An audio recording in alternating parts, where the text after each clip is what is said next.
As for the situation surrounding the aggression of the U.S. and Israel against Iran, we comment on it regularly.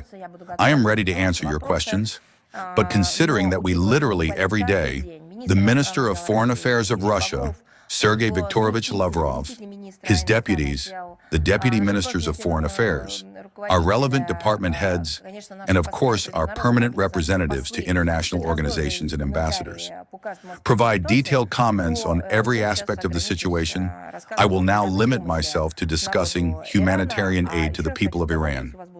Once again, I want to say, if you have specific questions, I will gladly answer them. We continue to provide humanitarian assistance to the population of Iran, which is subjected daily to brutal indiscriminate strikes from the air by the American-Israeli tandem. The transfer of the second large batch of medicines, requested by the government of the Islamic Republic of Iran, took place on March 27th in Astara, on the Iran-Azerbaijan border, where over 300 tons of pharmaceutical drugs were delivered by rail. The operation was carried out on the instructions of the Russian President Vladimir Putin.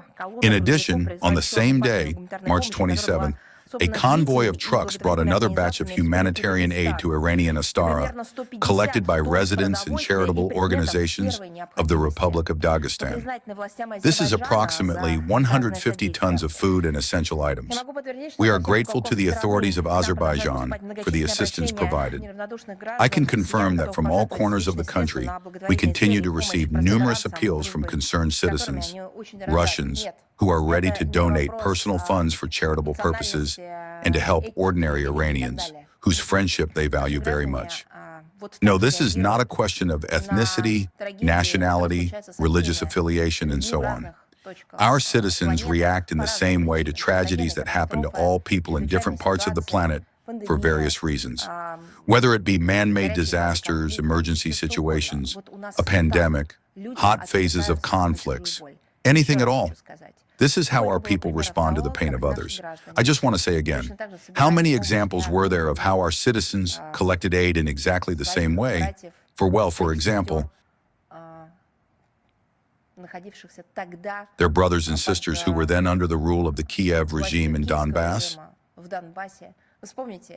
Remember the strings of humanitarian aid, or for example, the earthquakes that swept through Syria, and so on.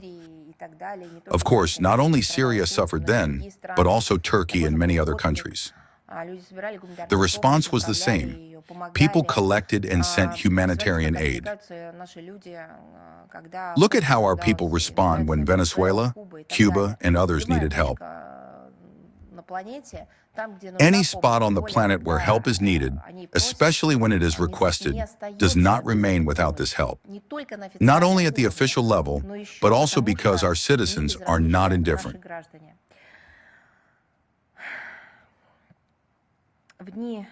In days of severe trials, our entire country, both the top political leadership and ordinary citizens, was and remains side by side with Iran and the Iranian people, helping not with words but with deeds, although it helps with words as well.